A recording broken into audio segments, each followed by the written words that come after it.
mais um Mexa-se no Ar. Estamos falando sobre métodos de treinamento dentro da musculação. Semana passada falamos do treinamento de pirâmide e hoje a gente vai apresentar um novo método para você. E quem vai estar falando sobre esse método é o professor Rafael Godoy. Rafael, que métodos vamos estar falando hoje? Hoje a gente vai falar um pouquinho do método B7, que é um método muito usado na musculação e em várias periodizações de treinamento. É importante salientar que esse método são feitos em dois exercícios diferentes. Pode ser agonista e agonista, sendo o agonista é um músculo de trabalho principal. Por exemplo, no supino a gente trabalha o peitoral. O músculo agonista seria o peitoral. A gente pode fazer esse método com dois exercícios para peito ou qualquer outro grupo muscular, ou um exercício para o peito, outro para as costas, ou um para o peito, outro para o quadríceps, que seria a perna. Então a gente pode usar esse método para vários tipos diferentes de treinamento. É importante também dizer que esse método não é tão indicado para iniciantes, porque precisa de uma fase preparatória, uma adaptação ao treinamento, aprender o movimento, aprender sobre o grupo muscular, aprender a treinar de verdade para depois introduzir esse método. Rafael, qual que é o objetivo principal desse método? O objetivo principal desse método é a gente aumentar o volume de treino em um menor tempo, ou seja, a gente consegue mais repetições, mais séries dentro de um menor tempo, porque ele consiste em pouco intervalo entre um exercício e outro. Você sai de um exercício diretamente para o outro, praticamente sem intervalo. E isso mais fácil levar à exaustão muscular. Isso, a gente chega mais próximo à exaustão muscular e os mais treinados conseguem buscar a exaustão muscular com mais eficiência. Já os intermediários e iniciantes, o ideal não é buscar muito a falha muscular se não tiver algum tipo de auxílio. Então você falou que para indivíduos iniciantes não é interessante por esse volume ser bastante elevado, né? Então muitas séries, muitas repetições. B7, essa nomenclatura, o que significaria? B7 é bi, né? São um trabalho de dois exercícios. Pode ser do mesmo grupo muscular ou músculos diferentes. Então é um trabalho prolongado de tensão, né? Então a gente prolonga o trabalho de tensão da musculatura. Mantém o músculo trabalhando por mais tempo. E dentro de uma mesma sessão de treinamento, quantas séries, quantos exercícios eu poderia estar realizando? Aí vai do treinamento, do objetivo e do indivíduo. A gente sempre tem que direcionar o treinamento para o indivíduo. Se o indivíduo tem algum tipo de encurtamento, algum tipo de lesão, alguma limitação no treinamento, a gente tem que orientar da melhor maneira possível. Caso essa limitação prejudique a B7, o ideal é não estar fazendo. Mas essa B7 normalmente pode ser feita ali, vamos supor, por exemplo, um treino de peito pode ser usado ali 4 exercícios sendo B7, por exemplo, um conjunto de 2 B7 mais um conjunto de 2 B7, 3 a 6 séries cada B7, ou até mais, se o indivíduo for avançado, a gente pode chegar até 5 exercícios em B7, cada um com par, então daria 10 exercícios totais. Então, assim, é um treinamento longo que realmente vai exigir bastante de quem está realizando. Sim, quanto mais longo, né, quanto mais B7 tiver no treino, maior é o trabalho, né? Maior é o tempo do treinamento. É importante também dizer que a B7 não precisa ser usada o treino inteiro. A gente pode iniciar um treino com uma B7, finalizar um treino com uma B7 ou usar a B7 no meio do treino. Não necessariamente precisa ser o treino inteiro em B7. A gente pode usar um trabalho de B7, por exemplo, como pré-exaustão. A gente faz um isolador e depois a gente vai para o multiarticulado para terminar de falhar o agonista, que é o músculo principal no exercício. Legal. E agora, o professor Wilson, juntamente com o professor Rafael, vai mostrar aí para você que está em casa como que funciona esse método de treinamento. Vamos lá?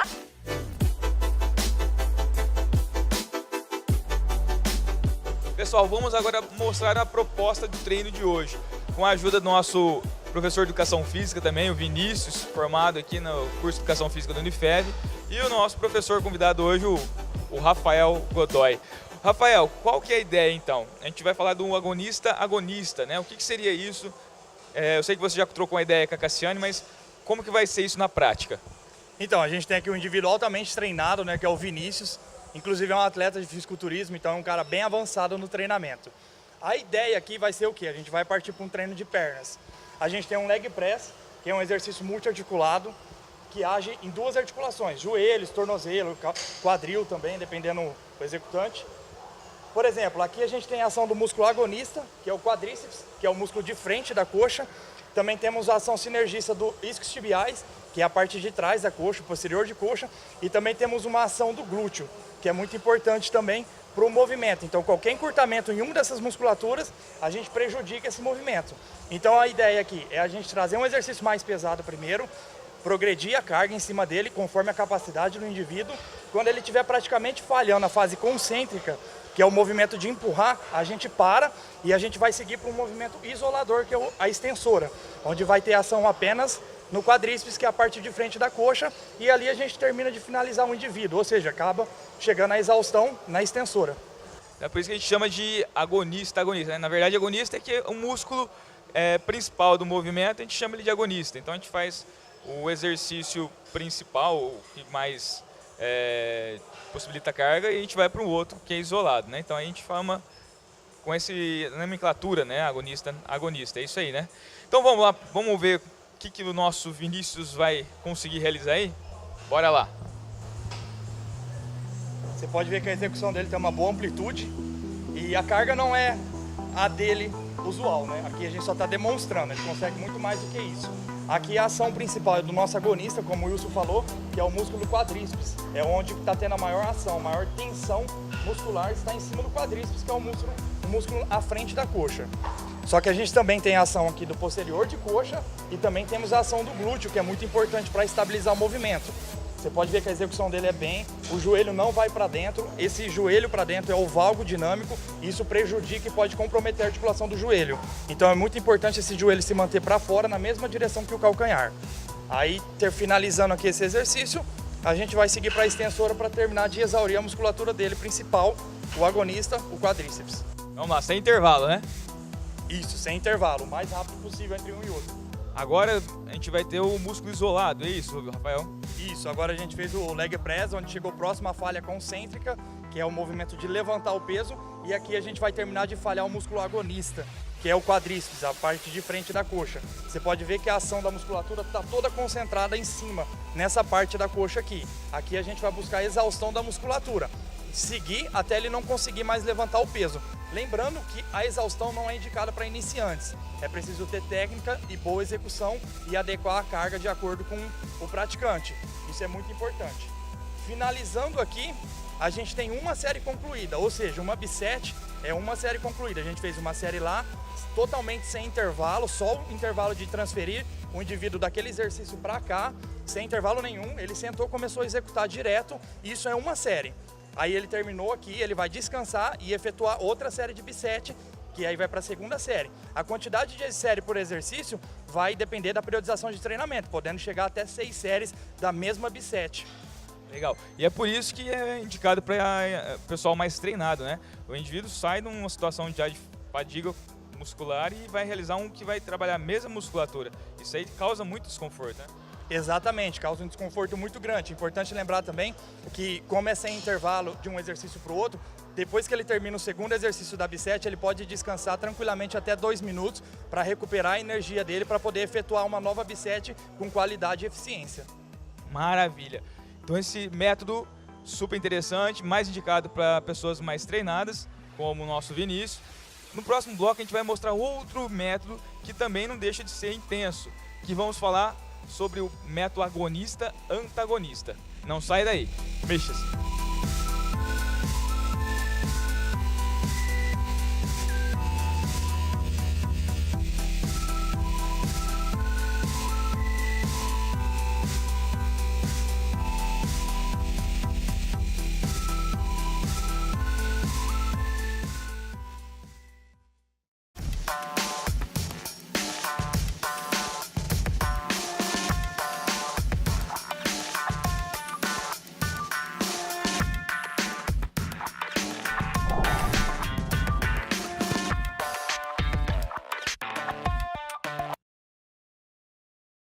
Pessoal, no bloco anterior falamos sobre o método agonista-agonista. O que quer dizer isso?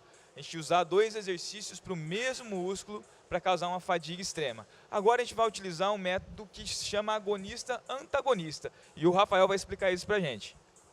Esse método, basicamente, a gente tem a ação agonista, que é a principal músculo em trabalho do exercício, e o outro exercício vai ser um músculo de movimento oposto.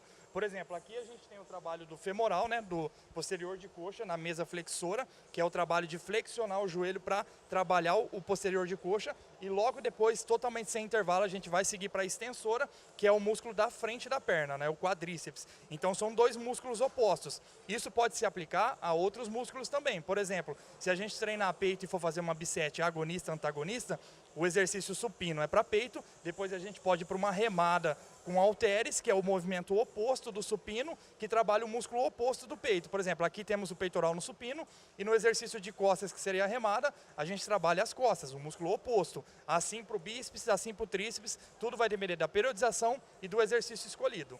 Nesse caso aqui, a gente vai efetuar o trabalho de posterior de coxa na mesa flexora, na cadeira flexora, onde ele vai buscar a próxima falha concêntrica. Se for um indivíduo altamente treinado, ele pode buscar até a falha concêntrica. E um indivíduo ainda mais treinado pode buscar a falha total, que é falhar tanto no movimento de empurrar quanto no movimento de voltar. Ou seja, ele não consegue mais movimentar o peso de jeito nenhum. Aí então aqui a gente vai prolongar o trabalho até a próxima falha. Você pode ver que ele usa amplitude total de movimento. A cadeira está preparada para ele, foi adaptada para ele, para o tamanho dele, a altura dele, e a carga é adaptada para o indivíduo também. Não adianta socar muito peso se o indivíduo não consegue realizar o movimento completo. Isso tem muita carga e pouca amplitude, você não tem um trabalho total da musculatura e aumenta o risco de lesões. Esse método ele pode ser usado com pessoas que não são tão bem treinadas assim? Não seria ideal usar pessoas iniciantes, né? Não tão bem treinadas assim, porque exige aquele que a gente já citou.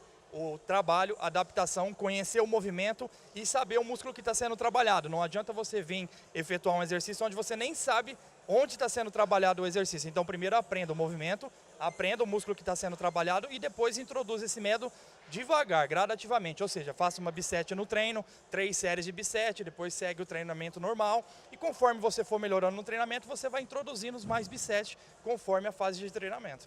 Aí, vamos para outro exercício agora. Vamos lá, o Blade agora vai fazer um bisete, na verdade, que se chama alternado por segmento, né? Ele vai fazer um exercício de membro inferior e depois um membro superior, é isso aí, né? Isso, como a gente citou, ele vai fazer um exercício aqui para anterior de perna, a extensora, que é o quadríceps, e logo em seguida ele vai levantar e fazer um exercício para bíceps. Então, ou seja, a gente consegue fazer vários grupos musculares diferentes em um único treino, trabalhando bastante variedade e estímulo diferente. Enquanto ele faz aqui, sempre até a próxima falha concêntrica, ou não precisa necessariamente, ou até a falha, dependendo do indivíduo e a periodização, aí ele vai levantar e fazer para um bíceps. É importante você atentar, por exemplo, como ele está fazendo aqui, o quadríceps já se encontra em descanso. Então ele exauriu o quadríceps aqui ele já está descansando o músculo que foi feito primeiro e está trabalhando o bíceps. Depois que ele fizer isso sem intervalo, é um conjunto de séries. Aí ele pode descansar e repetir novamente um novo conjunto de séries. Esse é um método bisete um pouco mais tranquilo, porque enquanto um músculo trabalha, o outro está descansando. Mas não se engane, né? Porque o coraçãozinho do bicho vai estar, né? Ainda mais se estiver utilizando exercícios mais que envolvam mais massa muscular, né? Exatamente. Quando a gente pega exercícios um pouco mais pesados, como um agachamento livre, e junta com outro exercício pesado, a gente tem um aumento da frequência cardíaca, isso faz um aumento do débito cardíaco, o coração trabalha mais, e depois no próximo exercício, consequentemente, ele vai perder um pouco de trabalho de carga, porque ele vai vir cansado de um exercício pesado e vai seguir para outro exercício pesado que vai cansar ainda mais ele. Aí vai ser uma exaustão sistêmica. Bom, eu acho que muito esclarecedor hoje os métodos. Agradeço a participação do nosso Blade, atleta. Vira aqui, atleta, tá? Então, tomem cuidado, sempre a orientação de um profissional. E o nosso parceiro aqui, Godoy, que vai estar várias vezes com a gente para ilustrar um pouquinho mais sobre treinos, né, métodos de treinamento na musculação. Espero que vocês tenham gostado e próxima semana tem mais. Mexa-se!